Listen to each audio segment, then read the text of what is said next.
Shalom a todos, bem-vindos ao canal Ouça a Torá. Vamos iniciar o Midrash da Parashá Ki Tetzei. Moshe ensina mais mitzvot. Moshe continuou ensinando mitzvot que seriam cumpridas somente quando os judeus morassem em Eretz Israel. Elas incluíam mandamentos sobre a agricultura e cuidados com os animais, e sobre roupas, vida familiar e comportamento dentro da comunidade. Moshe também repetiu algumas mitzvot que não eram novas. Ele quis explicá-las com mais detalhes. Por exemplo, um judeu não pode usar sha'atnes. Os tzitzit devem estar presos a uma roupa de 4 pontas e pesos e instrumentos errados ou falsos não podem ser usados para medições. Agora, explicaremos algumas das novas mitzvot, mas não revisaremos as mitzvot que já estudamos. Yefat Toar, um soldado judeu que quer se casar com uma cativa não judia. Durante a guerra, o exército judeu às vezes capturava inimigos e os mantinham cativos. O que acontecia se um soldado judeu via uma prisioneira e desejava se casar com ela? Hashem disse: se eu proibir os judeus de se casarem com uma cativa não judia, alguns soldados podem falhar em dominar seu Yetzer Hará. Eles cometerão a haverá de qualquer maneira. Eu, portanto, permitirei isto, mas eles deverão cumprir leis especiais. Estas leis são um tanto difíceis. Assim, talvez o soldado mude de ideia. Quais são essas leis? Primeiro, quando um soldado trouxer a Yefat Toar, a prisioneira de guerra, para sua casa, ele deve raspar todo o cabelo dela. Por que Hashem ordenou isto? Talvez o soldado goste da mulher por causa de seu cabelo, que é belo. Ele pode não mais querer se casar com ela se ela estiver com a cabeça raspada. 2. Ela deve deixar suas unhas crescerem tanto que ficarão horríveis. 3. Ela deve retirar suas belas vestes. O soldado poderá agora olhar para ela e pensar: como pude sequer pensar em me casar com ela em vez de uma mulher judia? Ela não é tão bonita quanto imaginei. Eu estava errado em querer desposá-la. Ele então deixará que ela se vá. No entanto, se ainda assim ele a quiser como esposa, ela ficará em sua casa por 1 mês. Ela deve se preparar para se tornar uma guiorete, convertida. Somente depois disso eles poderão se casar. Durante aquele mês ela deve lamentar por causa de seus pais, a quem está deixando. O soldado a vê chorar e se desesperar. Isso pode fazê-lo pensar: eu realmente preciso dessa não-judia? Talvez seja melhor nem me casar com ela. Se mesmo assim ele ainda quiser se casar com ela e ela concordar em se tornar judia, o Beit Din faz dela uma guiorete após 1 mês. Ela deve cumprir todas as mitzvot. Ela é tratada como qualquer outra mulher judia. Antigamente, o homem podia ter mais de uma esposa. Se este soldado já tivesse uma esposa judia, a cativa seria sua segunda esposa. A Torá adverte, por meio de uma alusão, que ele acabará odiando a Yefat Toar, a prisioneira de guerra. Como sabemos disso? Porque no tópico seguinte, a Torá nos conta sobre o marido que tinha 2 esposas e odiava uma delas. Ao ver a Yefat Toar pela primeira vez, o soldado ficou cego por causa de sua beleza. Ele não considerou se ela seria ou não uma boa esposa. Uma vez casado, ele começa a pensar: como pude querer esta moça? Ela não é refinada e delicada como uma esposa judia deve ser. Ele se arrepende de ter se casado com ela, até que finalmente ele passa a odiá-la. Se isto acontecer, ele pode pensar: vou usá-la como escrava. Ou talvez irei vendê-la como escrava. Mas a Torá proíbe isto. Você a tomou como sua esposa. Agora não pode lhe tratar mal. A herança do primogênito. Um homem pode ter 2 esposas e não gostar de uma delas. O que acontece se seu filho primogênito for da esposa de quem ele não gosta? O pai pode querer privá-lo da porção dupla que cabe a todo primogênito, e ele pode querer dar a herança dupla ao filho da sua esposa favorita. A Torá proíbe isto. Um pai não pode privar seu primogênito da herança que lhe cabe por direito. Por que esta lei aparece depois do assunto da Iefat Toar na Torá? A Torá indica que mesmo que o homem judeu venha a odiar a Iefat Toar, ele deve tratar corretamente o primogênito que teve com ela. A Torá explica, a seguir, as leis de um filho rebelde. Isto alude ao fato de ser provável que uma Iefat Toar dê à luz um filho assim. O filho rebelde. O que é ser um ben-sorer umurê? Um menino que se torna bar mitzvah e durante os próximos 3 meses rouba dinheiro de seu pai. Com ele, o menino compra carne e vinho. Ele passa seu tempo com pessoas grosseiras e sem caráter, e na presença delas devora pedaços enormes de carne, praticamente crua, e traga todo o vinho. 2 pessoas testemunham isso. Elas tentam desencorajá-lo a se comportar assim, de forma tão rude. Se o menino não melhorar seu comportamento, os pais deverão levá-lo a um Beit Din de 3 juízes. Eles contarão aos juízes o que está acontecendo.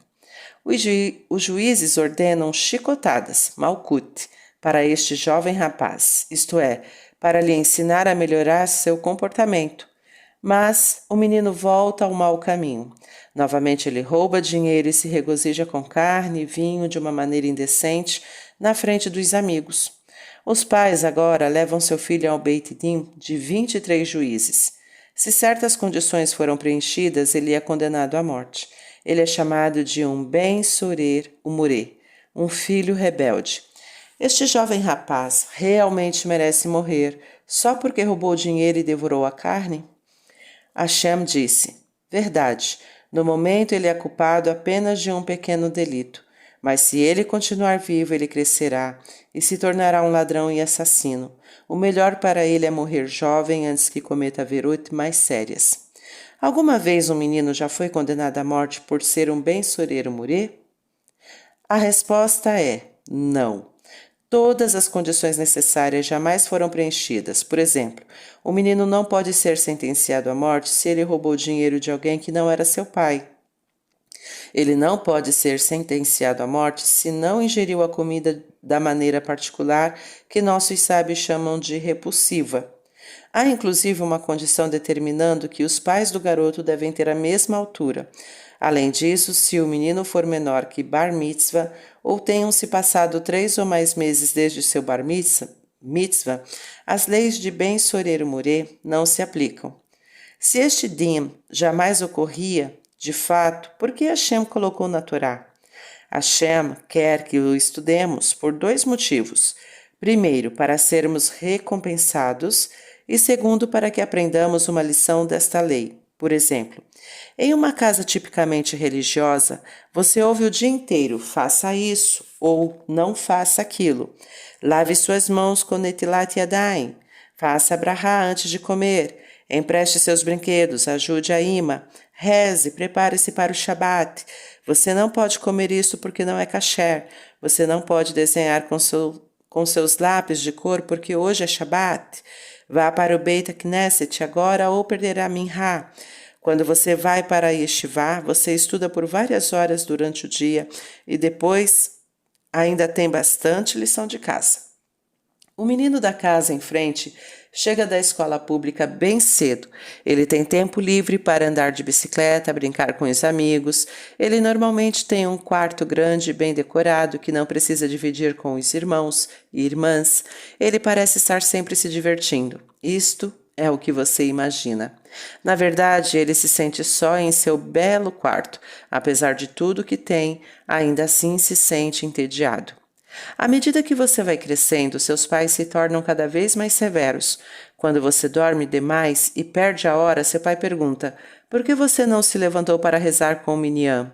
Se você é uma menina mais velha e acabou de comprar um vestido novo, sua mãe poderá dizer: devolva-o à loja, não é tsiniut, modesto, usar um vestido assim. E se alguém oferece um emprego a você, Não uma moça religiosa não deve trabalhar em um lugar assim. Às vezes seus pais dirão: não, este não é o lugar apropriado para uma menina ou menino judeus. Talvez você não aprecie todas estas restrições agora, mas um dia você será grato aos seus pais. Eles ensinaram a você para se tornar um judeu cumpridor da Torá, disciplinado, atencioso e prestativo. Eles treinaram você para verdadeiramente aproveitar a vida. Uma criança que cresce mimada e egoísta será infeliz para o resto da vida. E porque você está tão satisfeito, você decide: quando eu me casar, criarei meus filhos da mesma forma. O rei Shlomo aconselha, Mishlei 1:8. Ouça, meu filho, almoçar de seu pai, e não abandone os ensinamentos de sua mãe. Ouça as palavras de seus pais e você será feliz.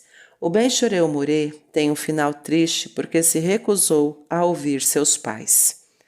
Uma história: a rebelião de Avshalom. O rei David tinha uma esposa que fora uma Yefat Toar. Ela deu à luz um filho chamado Avshalom. Avshalom era muito bonito e sentia muito orgulho disso. O jovem príncipe se comportava como se ele já fosse rei. Quando saía em sua carruagem, 50 pessoas iam correndo à sua frente. Mas porque o rei David o amava muito, ele não dizia nada. As pessoas achavam que Avshalom é encantador. Quando alguém vinha para ser julgado pelo rei, Avshalom ficava do lado de fora do palácio e perguntava: por que você veio? Quando a pessoa lhe contava a razão, Avshalom dizia: se eu fosse o rei, eu cuidaria para que você fosse tratado muito bem. O homem então se curvava para Avshalom e Avshalom o abraçava e beijava. Desta forma, Avshalom conquistava o coração das pessoas. Elas diziam que ele seria um rei melhor que David. Quando já tinha as pessoas do seu lado, ele preparou uma rebelião. Avshalom disse ao seu pai: eu prometi a Hashem que ofereceria Korbanut no grande Mishbeach em Hebron. Por favor, escreva uma carta a 2 líderes do Sanhedrin para me acompanharem até Hebron. Davi escreveu que Avshalom poderia escolher 2 líderes que ele quisesse no Sanhedrin para viajar com ele. Avshalom então usou um truque. Ele mostrou a carta a 2 líderes e então a mais 2 e mais 2 e assim por diante até conseguir 200 líderes de Bnei Israel para acompanhá-lo até Hebron. Eles não sabiam que haviam sido enganados. Eles pensavam que estavam indo a Hebron oferecer Korbanot. Avshalom também enviou mensageiros ao povo, anunciando: quando vocês ouvirem o som do shofar, gritem: Avshalom foi coroado rei de Hebron. As pessoas gostavam tanto dele que concordaram.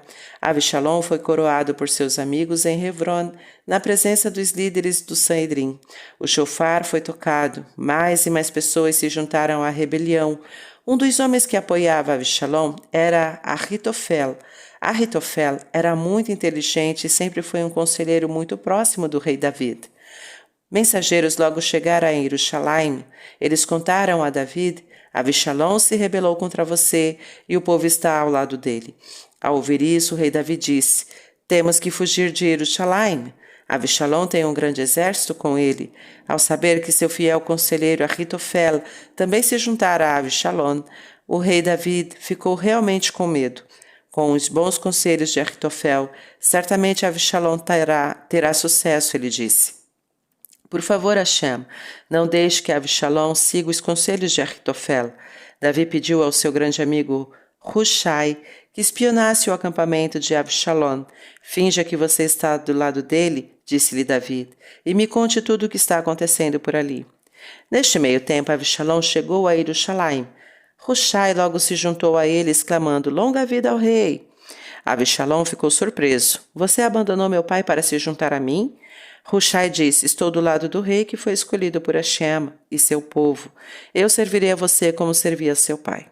Mais tarde houve uma reunião para decidir como derrotar David. Avshalom então poderia se tornar rei para sempre. Não perca tempo, Avshalom, aconselhou Ahitofel. Deixe-me ir atrás de David esta noite com um pequeno exército. Você não precisa vir junto.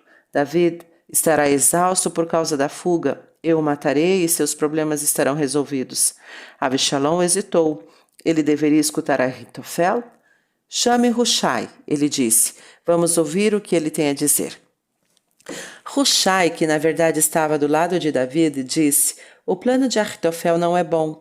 Você sabe que seu pai é um herói de guerra e está sempre preparado para lutar. Ele com certeza está escondido e nunca o encontraremos. David tem generais excelentes. Se o atacarmos com um exército pequeno, perderemos. O melhor é preparar um exército bem grande e assim assegurar a vitória. Você, Avshalom, deve liderar o exército na batalha e isso dará confiança aos soldados. Avshalom e seus seguidores gostaram do conselho de Hushai. Na realidade, Ahitofel estava certo, mas como Hashem queria que a vida do rei David fosse salva e que Avshalom fosse derrotado, ele fez com que Avshalom seguisse o conselho de Hushai. Hushai enviou mensageiros secretos a David.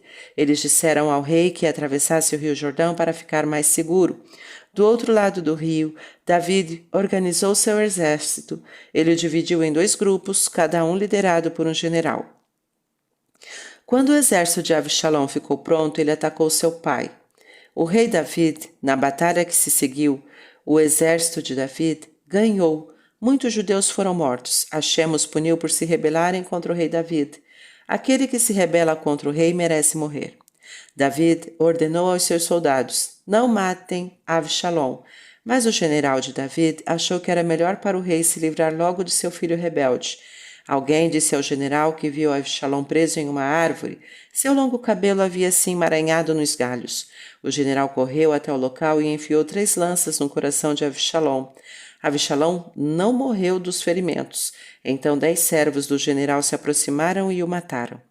Avshalom foi punido midá keneged midá. Ele ficou preso na árvore pelo seu cabelo porque tinha muito orgulho de sua boa aparência e de seu belo cabelo. Sua beleza fez com que ele se rebelasse.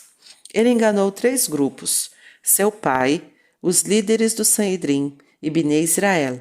Assim seu coração foi atravessado por 3 lanças. 10 servos o mataram porque alguém que se rebela contra o rei é considerado como se tivesse transgredido os 10 mandamentos. Devolver um objeto perdido. Se você encontra algo que um judeu perdeu, é uma mitzvah devolvê-lo ao seu dono. No entanto, se o objeto vale menos que uma perutá, cerca de 5 centavos, você não precisa devolvê-lo. Você também não precisa devolver algo que o dono não consegue identificar. Eis aqui um exemplo. Você está andando pela rua de um bairro judaico. Você encontra R$100 no chão. Todas as notas de R$100 são parecidas e o dono desta que você achou não tem como reconhecê-la. O dinheiro, portanto, pertence a você. Mas, se o dinheiro estiver em uma carteira, você deve guardar a carteira com o dinheiro até que o dono apareça procurando por ela. Antes de devolvê-la, você pede ao dono que descreva como é a carteira. Se ele descrevê-la corretamente, você deve devolvê-la. Você deve colocar um anúncio na vizinhança divulgando que encontrou uma carteira. Você não pode usá-la mesmo que o dono jamais apareça. A mitzvah de devolver objetos perdidos aparece com frequência em nosso dia a dia. Você pode achar que o apontador ou a caneta de um amigo da escola, ou um par de luvas ou uma sacola em um ônibus, agarre sua chance de fazer esta mitzvah. Histórias. Como nossos sábios cumpriram esta mitzvah? Certa vez, Rabi Shemuel bar Shuretai viajou para Roma. Ele ouvira um anúncio real que dizia: a rainha perdeu um valioso bracelete. Quem o encontrar no prazo de 30 dias será recompensado com 1000 moedas de ouro. Se o bracelete for encontrado na posse de alguma pessoa depois desta data, ela será morta. A rainha estava certa de que a recompensa das moedas de ouro encorajaria todo mundo a procurar pelo bracelete. Ela esperava tê-lo em volta em breve. Um dia, Rabi Shemuel estava andando pela praia. Ele viu algo brilhando na areia. O que você acha que era? O bracelete perdido. Rabi Shemuel manteve o bracelete guardado até que terminaram os 30 dias do prazo. Somente então ele o devolveu à rainha. Você sabe que há um castigo por devolver o bracelete depois dos 30 dias? A rainha lhe perguntou. Sim, respondeu Rabi Shemuel. Então por que você esperou tanto tempo para trazê-lo de volta? Ela perguntou. Eu queria mostrar, explicou Rabi Shmuel, que a razão por que devolvi o bracelete não foi por temor a você, mas por temor a Deus. Louvado seja o Deus dos judeus, exclamou a rainha. A mitzvah de Ashavat Avedá se aplica somente se o dono do objeto for judeu. É uma boa ideia, no entanto, devolver um objeto perdido a um não-judeu também. Isto causa Kiddush Hashem. Nossos sábios nos contam sobre a maneira extraordinária em que Rabi Pinhas ben Yair cumpriu esta mitzvah. Certa vez, 2 judeus lhe deixaram 2 pacotes de grãos de trigo. Rabi Pinhas os semeou na terra. Ele guardou a colheita em seus armazéns. Depois de 7 anos, os 2 judeus retornaram. Rabi Pinhas mostrou-lhes o depósito lotado de grãos e disse: Isto tudo pertence a vocês. Rabi Pinhas ben Yair era um grande tzadik. Ele fez mais do que o requerido pela mitzvah. Teria sido suficiente se ele simplesmente tivesse guardado o trigo, ou se o trigo fosse estragar, ele poderia tê-lo vendido e dado dinheiro aos donos. Vamos continuar em outro momento. Tá gostando do conteúdo do canal? Então curta, comenta, compartilha. Se ainda não é inscrito, se inscreve, ativa o sininho e fica por dentro das novidades. Shalom a todos!